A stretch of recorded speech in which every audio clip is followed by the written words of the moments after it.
Easy hack. It's frustrating to drop several $100s on a high-end smartphone, only to find out that the smooth and speedy performance you expected slowly decreases. Budget phones are even more prone to stuttering and lag, but don't worry, there are a lot of ways to speed up the Android performance and a few things you can do to make it feel faster. Number 1. Turn off or reduce animations. You can make your Android device feel snappier by reducing or turning off some animations. You'll need to enable developer options in order to do this. Go to Settings.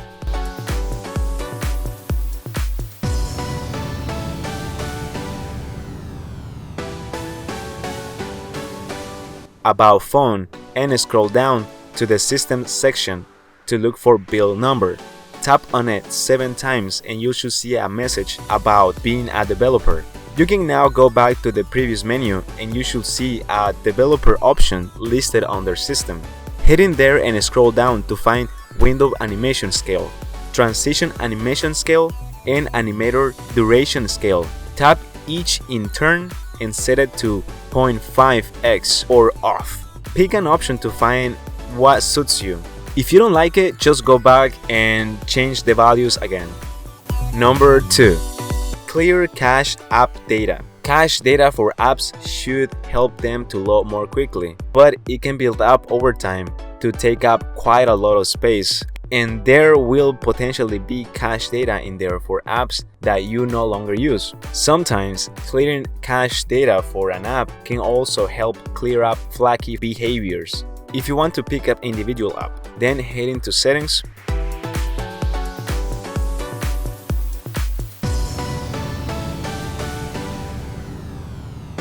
Application Manager, and slide over the old tab and tap on the relevant app, then choose Clear Cache.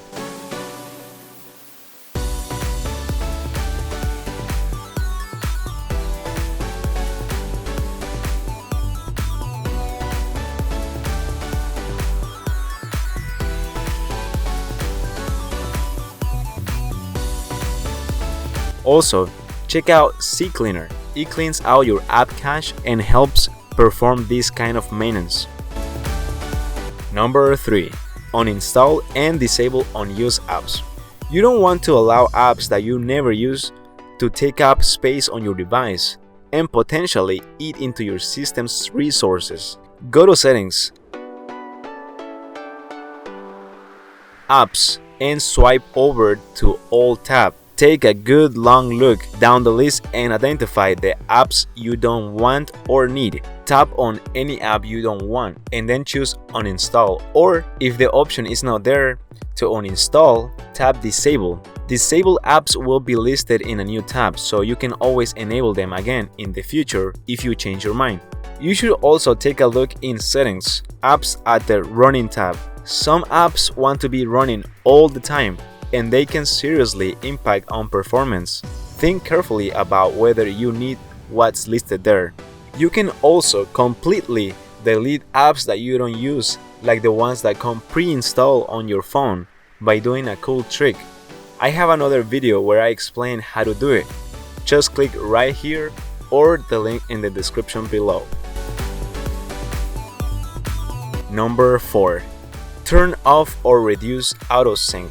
Most of us end up adding a list of different accounts to our Android device, and we allow them to automatically sync in the background to pull in new data and provide us with updates. All this syncing has a big impact on performance, not to mention battery life. You could go to Settings and find autosync under Accounts and just turn it off altogether, but that will be too drastic for most people. Instead, why not just reduce the sync frequency and remove any accounts you don't really need? For a lot of apps like Facebook, you'll need to open up the app and find the settings to reduce the sync frequency. Number 5. Wipe cache partition. The cache partition is separate from your app data cache, and it contains temporary files. It's worth cleaning this out every once in a while. You'll have to boot into recovery mode to do it, The method of entering recovery mode varies depending on your device, but you'll find it easily with a quick Google search. Once in recovery mode, you use the volume keys to navigate and the power keys to select an item. You'll want to choose Wipe Cache Partition. Number 6. Overclock your device.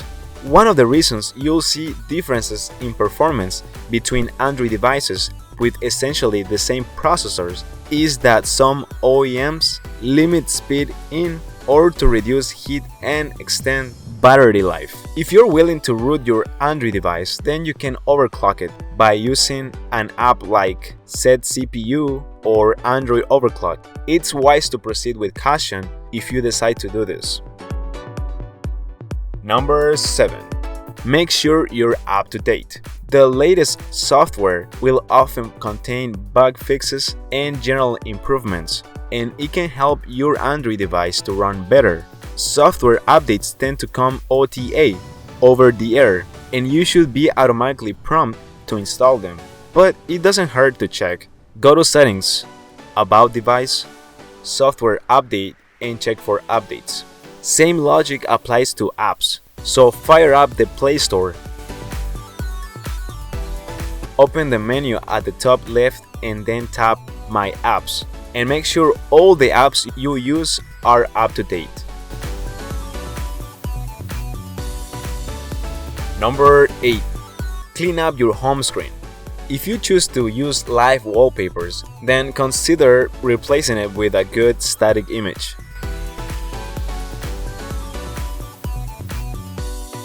You should also clean away any unused icons and limit your widgets to the essentials. Number 9. Perform a factory reset. This is a drastic step, but some people recommend that you do a factory reset periodically if you want your device running in tip-top conditions. It's a shortcut to clean up your device and getting rid of any junk you've accumulated, but it means wiping all of the data and settings. If you decide to try it, then make sure you back up everything that's important to you first. You can find the option to do it in Settings, Backup and Reset, Factory Data Reset. Number 10. Last but certainly not least, install a custom ROM. Rooting your Android device doesn't automatically offer any performance improvements, but a custom ROM can.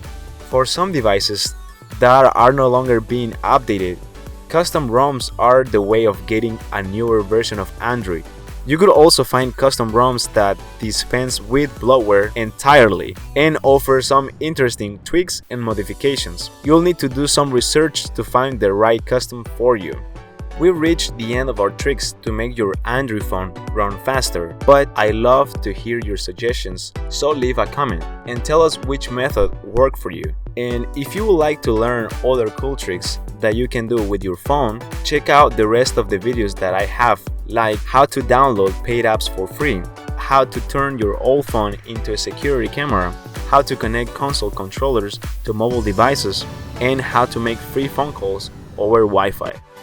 And thank you so much for watching, and subscribe if you haven't done so already so you won't miss anything. Until the next time.